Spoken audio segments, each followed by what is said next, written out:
Uncommon Sense with the Senior Delinquents.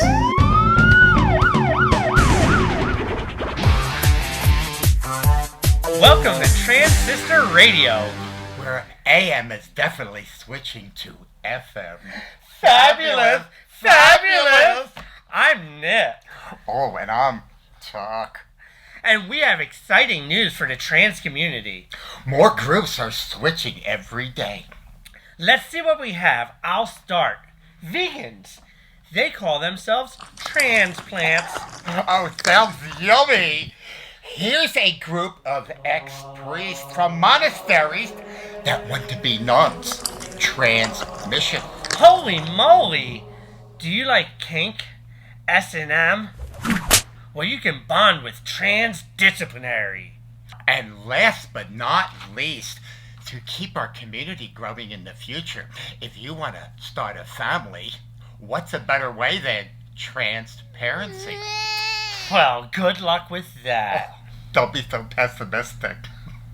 And now a word from our sponsor, the Department of Transportation, Mayor Pete.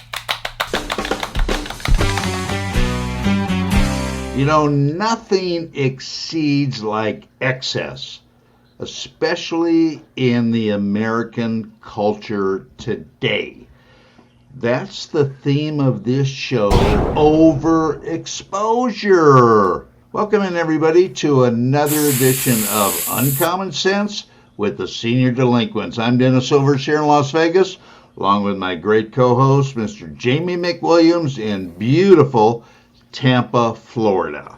Jamie, do you think that sometimes we get bombarded, knocked over the head with so much stuff that it penetrates your brain and you go crazy? It's always where that spotlight falls. Right now, the spotlight falls pretty heavily on gay, transgender.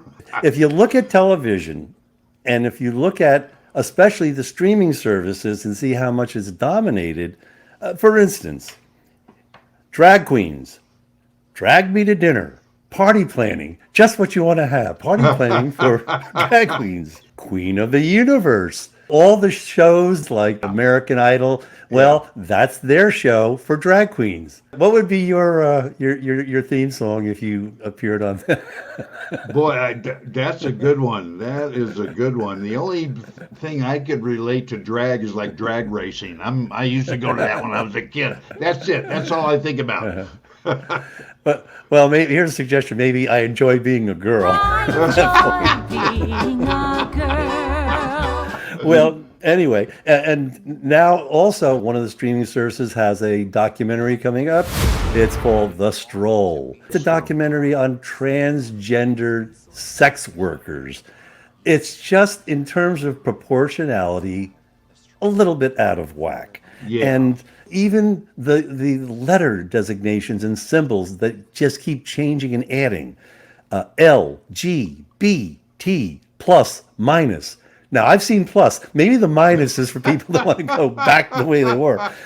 But here's the thing, too, especially, our opening segment was on transgendering and had some fun with it. But I think back and I say, well, when I was 13, we lived in Belleville, New Jersey, which was fairly close to New York.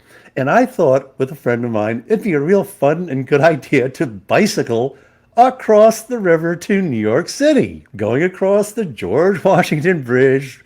When you're bicycling, you're not in a car, so you lose track of time. We said, you know, it's probably a good idea to get back. Well, we were afraid of getting caught in the dark and lost, so we thought it was another bright idea. Let's take the Garden State Parkway, because we knew there was an exit close to where we lived. Yeah. Well, the state police had an exception to that, and we got stopped, and the guy looked at us like we were crazy. Very nice, dropped us off by the exit, thank God. But you think in today's context, you say, one thing he didn't do was to say, by the way, did you ever think it might be nice to be a girl if you felt that way, and maybe you should have your genitals knocked off? I mean, we had a level of stupidity at that age to go to New York, but we didn't go down that road. But today, kids are being faced with that. Oh, it's terrible. It's terrible. But the bottom line always seems to be in that spotlight is let's make some money out of it. And for a lot of these groups, they'll say, look at where the money is, and it tells you things. Totally. And I've got to tell you about making a buck, and just absolutely drives me nuts and my friends nuts. You talk about overexposure. How about something like balance of nature? You see this commercial on every station every 5 minutes, and if you pop these pills long enough, you're going to live to be 1,000. I'm sick of hearing that. A little side note on that. These commercials run on Fox a lot. But when I was up at the recording of a Gutfeld show, the person who did the audience warm-up came up and said, damn, these commercials, why don't they just tell people to go out and buy an apple and eat it? I mean, I'm sick of seeing this thing. Thank God there's a mute button for things like that. Yeah.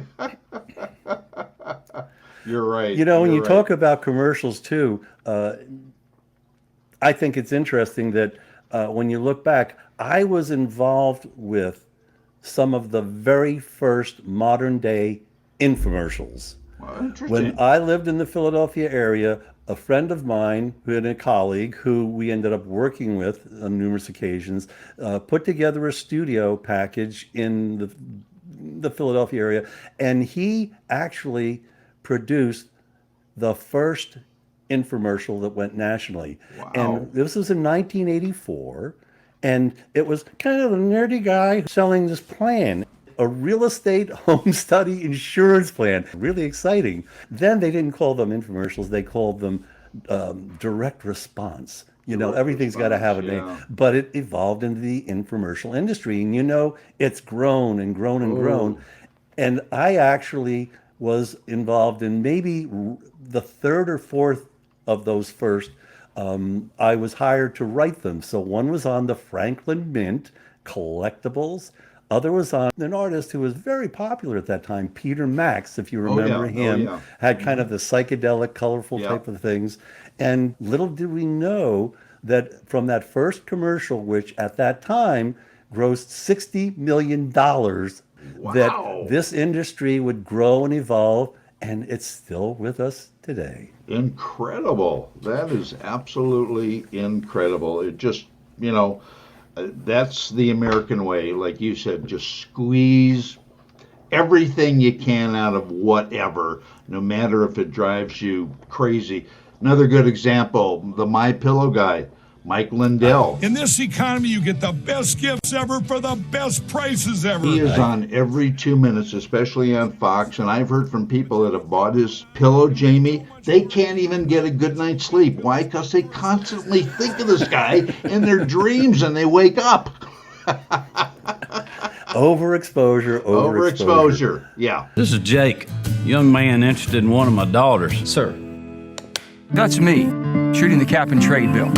I think of real overexposure, and you know this, during the political times when you're starting to heat up for a political race, Jamie, you see 50,000 commercials a day, usually with the same message, with 2 or 3 guys, and after a while it gets to you and you're confused. You don't know who to believe, what to do, who you want to vote for. Drives me nuts. Well, it's also indicative of a very uninformed and lazy electorate that their source of making decisions would come from a 1 minute spot. Usually there's an element of truth in it, but who analyzes it? Look at Gavin Newsom in California. Well-spoken, intelligent. Yes. But look at the way he's governed and look at the programs that he supported. Yeah. And so things like that, but people respond to it. Well, as you know, I do a political show as well, so I talk to these people every week. I see some of their promotions, and it is overexposure because everybody is pretty much on the same page. My story, from secretary to CEO, is only possible in this nation. Donald Trump, he wanted casino gambling in Florida. Yes, you did. CNN, it's the biggest love-hate relationship with Donald Trump that you ever saw. And they had all of the different candidates up there. I posted this on Facebook.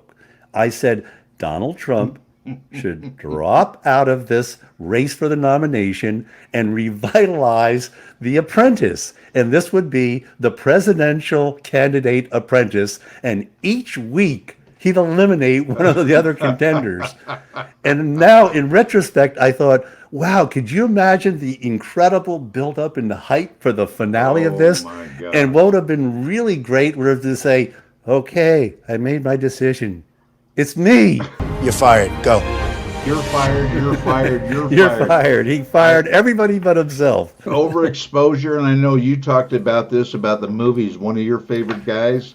How about The Rock? Overexposed. And another person who he's worked with in a couple films, well, more than a couple, the Jumanji series and some other films that weren't so good, which is why you're overexposed, Kevin Hart. They did CIA.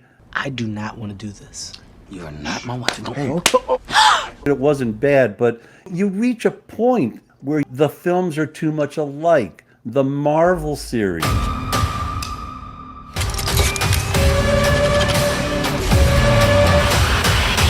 It's great. The effects are great, but you can only do them so many times before people finally say, enough. Stop telling me what to do, okay? Michael, or you can go and I'll go right again with Dr. O'Bang, bitch. Dennis, a warped concept of courting, 90 Day Fiancé, grabbed the public's imagination. At first, it was must-see reality TV for train wreck relationships. How do you like that now? Numerous spin-offs, rehashing and analyzing the psychodramas of its weird participants grew tiresome, and the new scenarios seemed all too familiar. I'm back in Odessa without Lana. It's really difficult to come up with something else. I know. But speaking of something else, yes. How about a little promotion of our website? One of the things that you don't have to worry about getting overexposed with is our website, seniordelinquents.com. We're also on YouTube, as you know, and now we are on Twitter as well. Well, Dennis, I think we've covered overexposure, and boy, am I going to be overexposed to alcohol because it is the way to go out. And wow. If you don't see me till the next show, you'll know why. So until next time, hi-ho, Silvers, away.